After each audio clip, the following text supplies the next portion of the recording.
reading your comments about my poverty video.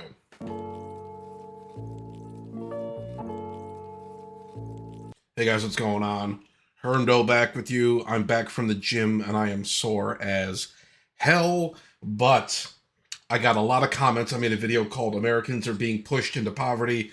I featured a CNBC mini documentary in there where I kind of went through some of their talking points and discussed them at length. But the video did pretty well. It's got about 1,000 views right now and dozens and dozens of comments. So we're going to go through a few of them. I have some interesting and eccentric comments that I'd like to share with you guys right now. So let's just get right into it. Move it over here. Now, some of these might be a little offensive, but let's just get into it.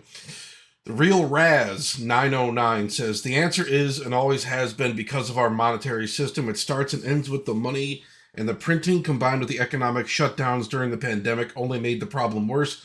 Central banks manipulate the value of our money. They try and steer the economy with controlled booms and busts. That means you and I are paying for the wars, the bank bailouts of '08, and the PPP fraud of 2020. Cheers. Okay. Well, he's probably not wrong about that. It's a big club and you ain't in it. I mean, the malfeasance and corruption on display is really staggering when you think about it, especially the way the rich hoard wealth these days and how so many of these people never seem to go to prison for defrauding investors or things of that nature. You know, there's so many ways you get screwed over by the system by the rich, and it's really frustrating that, you know, the American system, the American legal system has its hands tied behind its back when it deals with this kind of corporate corruption on this magnitude. But anyways, Heber J goes on to say, private equity firms call the shots when it comes to money and influence, along with their so-called competitors like Vanguard, State Street Corp, and J.P. Morgan's in the world. When in actuality, they all own a piece of each other. So yeah, that's very incestuous. A lot of, you know, back alley deals going on. You know, one hand washes the other. A lot of the stuff all takes place in conference rooms with, you know, I mean, you had that image in your head, all these rich white guys getting together in conference rooms, making deals behind everyone's back, you know, pushing like no competition and whatnot, and things of that nature. But, you know, a lot of shady backroom dealings are going on. A lot of this, like I said, is just very incestuous. There's a lot of fake competition out there, so it's pretty irritating. But anyways, Heber J also says, one recent study found that for about 90% of the population, there's essentially no correlation between their income and decisions by their representatives. That is, they're fundamentally unrepresented. This extends earlier work by Martin Gillens, Benjamin Page, and others who found pretty similar results. And the general picture is clear. The working class and most of the middle class are basically unrepresented. Yeah, that's true. That's true. And Lord, far be it from me to ever question an institution like democracy, but you have to wonder, is anybody listening? Does anybody care? Do you feel like you're represented by the politicians in charge? Do you feel represented by Trump? Did you feel like the Biden administration had your best interests at heart? Um, I sure didn't, but yeah. Let's go here. Heber J sent me a video. Let me thank him. Thanks. Oop. But let's look at this video. It's a minute and a half long, but it's from The Onion. I thought this was a serious video, but I guess it kind of is, but but let's talk about this. Let's see what The Onion has to say. It's a troubling time for humanity in more ways than one, which is why my team and I have worked tirelessly over the past 3 years to study potential solutions to the many problems plaguing our society, our species, and our world. And unfortunately, our conclusion, essentially, is that you're fucked. Just absolutely rammed. Politically, environmentally, personally, we joke about this stuff, And I don't like dealing with like fatalism like this, where it's just like basically we're fucked and there's not much we can do.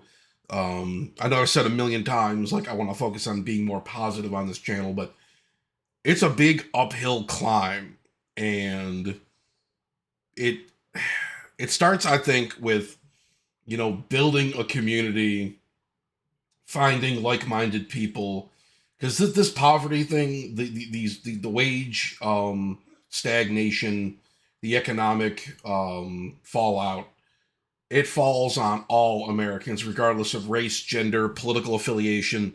I'd like to put differences aside and kind of come together. That's why I think my channel is more of a haven for people of all political stripes. I want to have these conversations because it affects all of us, and I hope we can get past this race and gender shit, this ideological bullshit, and understand we all have a lot to lose here. There's really no facet of your life where you aren't completely and totally goddamn boned. Like 6 Ways to Sunday. And the reason we know this is because of the data. We used an advanced regression model to find that you are either totally, entirely, or marginally fucked. What do you fit into? Are you totally fucked? I don't know if I'm totally fucked. I might be, on a good day, I might be marginally fucked. I mean, you're gonna be fucked in some way. 0.5% not fucked at all. Yeah. Oh, to be not fucked at all. Oh, baby. That's an interesting soundbite someone can capture. Anyways, let's get into it. Any other non-fucked scenario is statistically insignificant. Taken as a whole, our findings suggest that at the end of the day, there is nothing you can do to avoid being fully and devastatingly dicked over. Ironically, the more you struggle against it, the more fucked you are, which is why our recommendation now is that you just bend over and take it. But if I could offer one glimmer of hope, it's this. Even though you and everyone you love are all thoroughly and utterly fisted, it will all be over soon.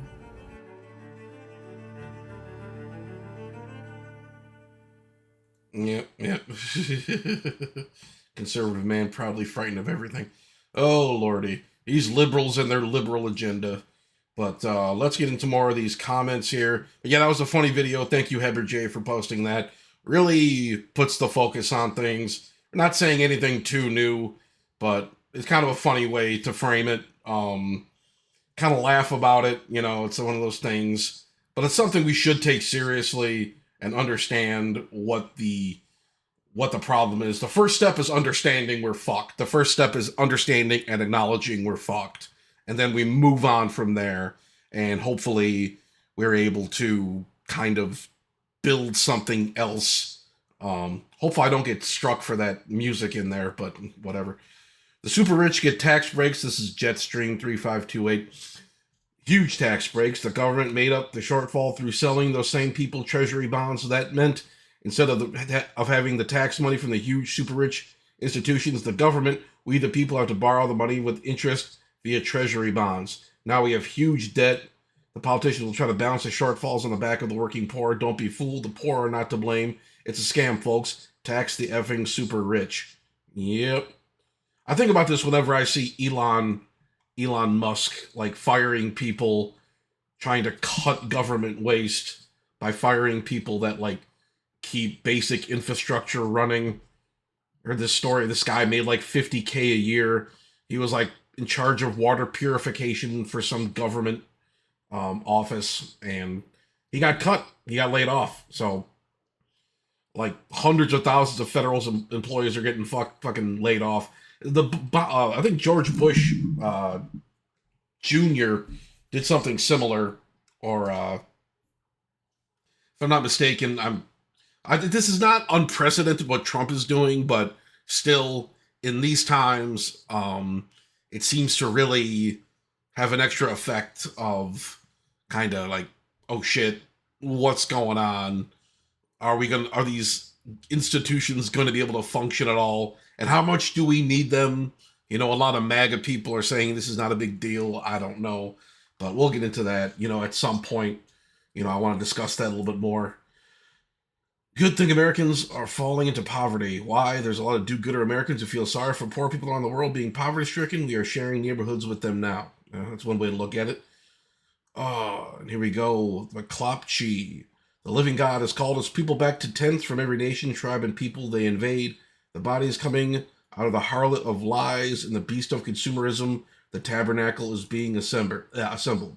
So thank you for that. I appreciate that, and thank you. I don't know why I like that, but okay. There's a perfectly good explanation for why poverty is affecting so many Americans. Costs are rising faster than wages. Boom! Capitalism is a pyramid scheme where the rich get richer and the poor get poorer. An egalitarian economy run by the proletariat is the cure, and voting won't get you there. The sad part is that people are going to have to go to war. The people running the economy aren't going to surrender the means of production to a bunch of peasant workers. They're going to have to rise up. It takes 1/3 of the country to overthrow the government, and that's the same government enforcing an economic system run by robber barons, oligarchs, bankers, and multinational corporations. The corporate media, as they've always done, will try to control the narrative the very minute the revolution pops off, but people remain dutifully firm and unwavering. Mainstream media will lose their propaganda war. People have to be united, defiant, and hungry for social change. Many won't, sadly, until they are hungry in the literal sense of the world itself, and that's already starting to happen. I'm predicting by spring, summer, the streets will run red. I don't know about that kind of stuff, but it's like, are we at the point where we do need like some kind of color revolution in this country? Some bloody revolution? Because people are clamoring for it. Like, look at the Luigi Mangione thing. People were like cheering this shit on. And in years past, that might have not been the case, but I don't know, man. But the thing is, things are going to have to get worse. We're still living in times of prosperity in a lot of ways. You go to the grocery store, the shelves are fully stocked, people are still walking around, living normal lives. My life is still fairly normal compared to some people.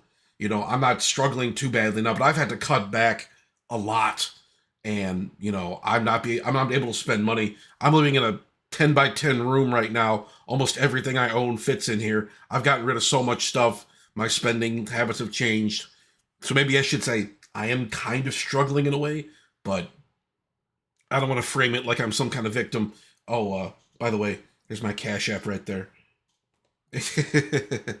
Anyways, Grover AU says, not living in the U.S., so I don't really know, but has the 11 million illegal and some 5+ million legal immigrants that entered the U.S. in the last couple of years had an impact? Feels like, from a numbers POV, how could it not? Note, in Australia, we have a big jump in immigration, which has helped put more pressure on the economy. So, I don't know. I'm sure immigration does play a factor. Immigration is not a zero-sum game. That's one thing I'm kind of a right-winger about. I think border security is a good thing. I think immigration is good and it's a positive, but you got to understand, a lot of people, there's a lot more people in the system. They're seen as, if whether it's fair or not, they're seen as taking resources and jobs from other people. They do consume. How much do they contribute? These are questions we got to ask. And that 11 million illegal number, that's like widely inaccurate. I mean, it's probably closer to like 40 or 50 million, but I don't know. Maybe. According to some right wingers I talked to, I think the number is a lot higher. I don't know how much it is. Some people say it's like high as like 80 million, which I have a really hard time believing, but some people say it's maybe 20 or 30 million. I don't know. I'm just kind of throwing numbers out there. I didn't do the research on that. Forget I said anything. But anyways, here we go. Nas Forhatu says, dude, corporate greed is why people losing their homes. Are people sleeping? Learn about how people making over 178 don't pay into FICA, which is the country's safety net to prevent poverty. So the rich bastards can stop paying into it from 179 to $100 billion, while regular people pay 6.24 on all income if making 178K or under. Simple. If they remove the damn cap of 178K to everyone pays 6.25, but Trump is giving them more tax breaks and effing the rest of us. Jesus, do people never research? When you were old, you wish you paid attention. Oh, baby. You push the world into poverty, so you deserve it. The world was like that before we did anything, unless you were in the UK. Here we go. Glenn5692 says, I'm 60. Yeah. I'm 67 years old and now living in Southeast Asia so I got an expat for 2 years. The last 5 years in America, I worked paying high taxes and decided it was time to move. Financially forced to. 16 years working 6 days a week at one job, driving for Uber 7 days a week. I lived in a camper with truck for a while. When I was younger, I would do it again. If I go back to America, God, use punctuation. Jesus. I married to one on SS, and wife would have a tough time if I left. It's the worst I ever saw in America. I know Western countries are feeling it. You will see a depression as we speak. Oh, baby. Oh, baby. The economy sucks. I live in a good city where there are jobs and people moving here, but the houses are not selling. Like Obama all over again, there are no eggs. Uh, I'm not blaming them, but the boomers took everything and overall are very selfish. A lot of anti-boomer sentiment. A lot of anti-boomer sentiment. I live in a retirement village. Long story short, long story. Got a deal on an older property, and literally, these people sit around do nothing all day. They took 6 C shots, and wow, looks like Alzheimer's Valley. So there you go. I'm a Generation Xer who will work until I die, unless I inherit something. Thanks for making me laugh, even though it's not funny. So that was in another video I made, but yeah. This one's from blah blah IEL2DV. Because almost as many people being pushed into poverty are being pushed into upper class. I know it's hard to believe with a victim mentality, but statistically true. The class divide's getting worse, but it's not at the top end. It's at the edges. I saw my parents make to about $250K a year and retire. They worked like they were supposed to. Not hard, but they got up and went every day to their government jobs, and they put in their time. I saw them let $50K in a car just rot in the garage. Had to have it towed less than a couple 100 miles on it. But wouldn't help my sister with $10K of student loans. The problem isn't the super rich screwing you over. It's the just got rich and hold on to it like they're going to die without it. Then after that's about $1 million goes to paying off all their debt. And a couple $100,000 gets fought over by cousins you didn't even know you had. The poor end, it's screw everyone. The poor end, it's screw everyone else. I got mine. I don't got mine. It's someone else's fault. Very much now I got my money. I'm scared shitless to lose it at the lower upper class and just give me money. Screw everyone else down at the bottom. How do you fix it? Stop blaming everything on race and gender and me. Crack down on crime, white collar included, so people feel safe to open small businesses, help foster community, don't push church. I think church is a crutch, but it works for some people, so don't bash it. Look more to making gaming clubs, nerd corners, and basically YMCAs again. So yeah, thank you for that. But yeah, you have a lot of this attitude among the boomers, wealthy boomers, guys who bought houses in the 80s that are worth like 10 times what they bought them for, not helping their kids out, not retiring from their jobs, clinging to power, not sharing any of their wealth. It's a serious problem, and building community helps, but it has to start with us, and it's a thing, people are just desperate right now, and a lot of people are dependent on their parents' money. It's a shame. I need help from my family members from time to time. A lot of people do. I'm lucky to have a system of support. A lot of people don't. And a lot of these people just don't want to share the wealth, even with their own kids. It's just the idea like, I had to struggle for this, therefore nobody else is entitled to it. Everybody else has to struggle to earn money. That's just toxic, shitty idea. I understand hard work is one thing. I used to believe in like the value of hard work, but now it's just like, bro, you can work your whole goddamn life. You can bust your ass your whole life, work 60-hour weeks, and still wind up with nothing. That's the thing a lot of people don't seem to get. It's messed up. It's messed up. Got family in outer Richmond, Virginia area. And overnight in 2021, the local shopping mall, big box store area, suddenly every employee was Indian. Like you go into a Home Depot or Target there and all the employees in the store uniform jabbering their native language and giving dirty looks to us Native Americans. Ooh boy. Back in the 90s, 2000s, that was where kids, college students got summer jobs or worked their way up to management full time. Now we are not allowed even that. Look into the Cloward Piven strategy, a plan laid out by 2 Ivy League professors in the 1960s, whereby they called for mass immigration in order to collapse social services, healthcare systems, clog the roads, overwhelm the schools, etc., purposefully to make things so unbearable that people would demand communism and central planning. Okay, I'll have to look that up. The Cloward Piven strategy. All this shit. Oh, baby. Fauci and friends drained the economy, and it was completely necessary. Hospital RN no hazard pay was sent home first year of the pandemic prior to the shots. Hospital was empty, told to use my PTO. People get mad when I say that, but it's true. People want to pretend that stuff wasn't happening. It pisses you off. Yeah, that was a messed up thing. We talked about the pandemic off and on, feeling the after effects of it. Even now, 5 years later, we're gonna be feeling that for a long time. We were feeling the effects of the recession a decade on. You know, I was watching these documentaries about people. This is back in 2018. People didn't have two dimes to rub together. In these small Midwestern towns, the auto factories would close, and people would go from making $30 an hour to being homeless.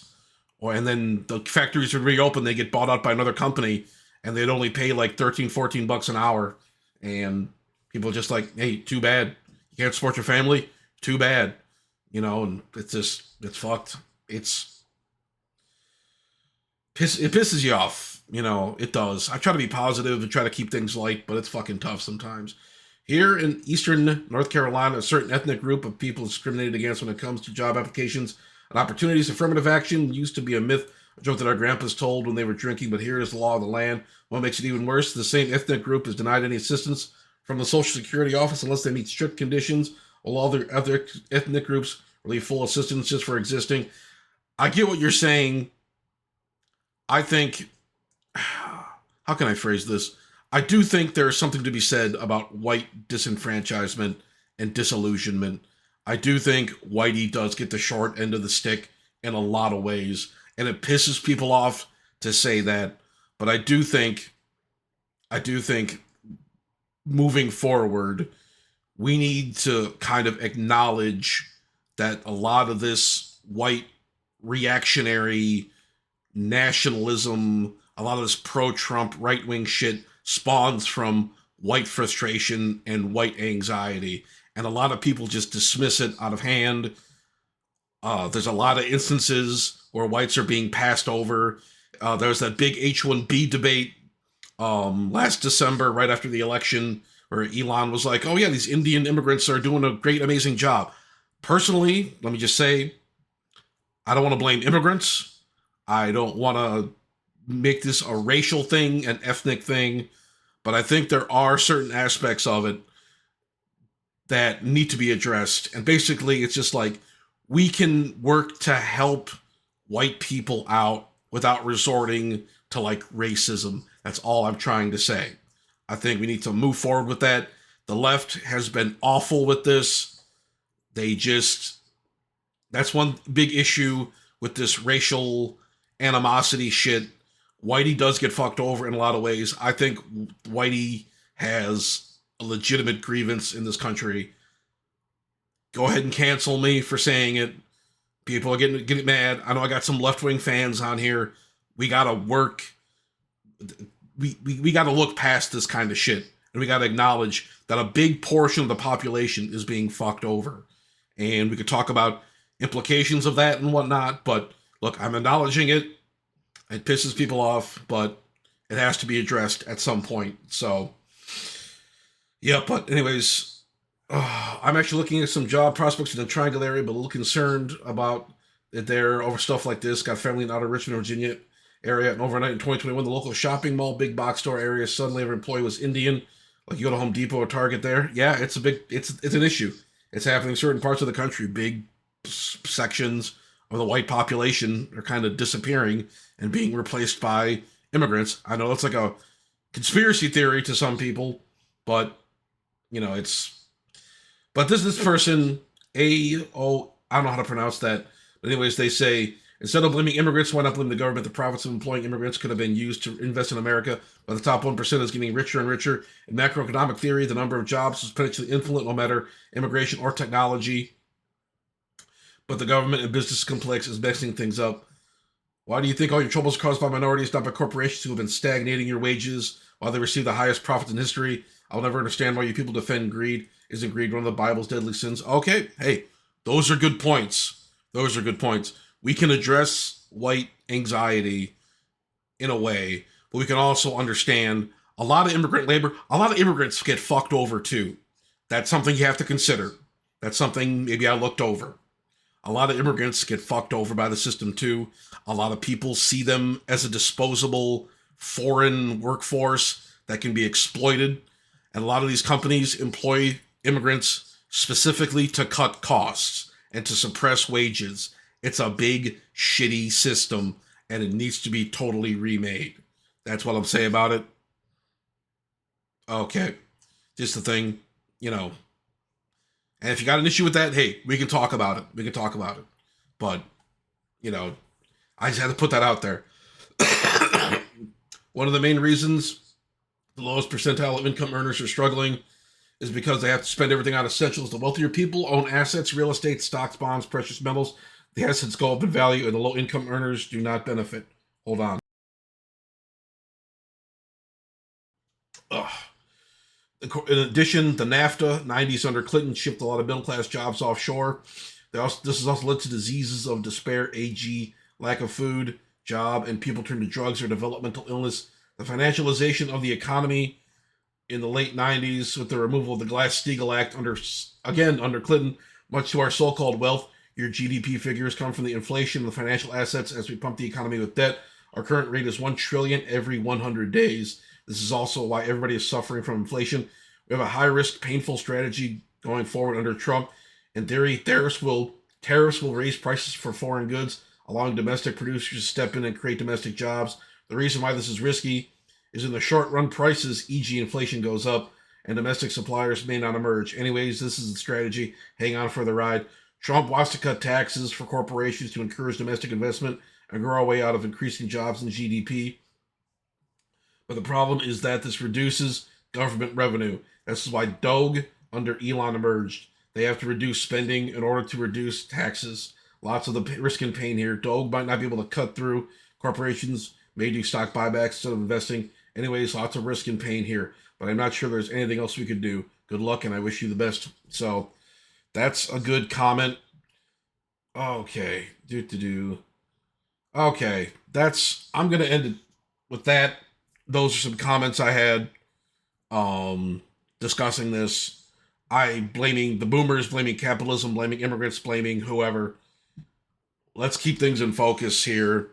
Let's discuss this, in a mature and responsible way. But those are some comments. I'm still getting new comments. This video is still getting lots of views. But I will be discussing more of these kinds of things going forward. But yeah, thank you all for watching. I appreciate it. Feel free to give me some money on Cash App, and all that good shit. But yeah, I'm going to leave it there. Thank you again. Like, comment, subscribe. Let me know your thoughts in the comment section down below. And I will talk to you guys later.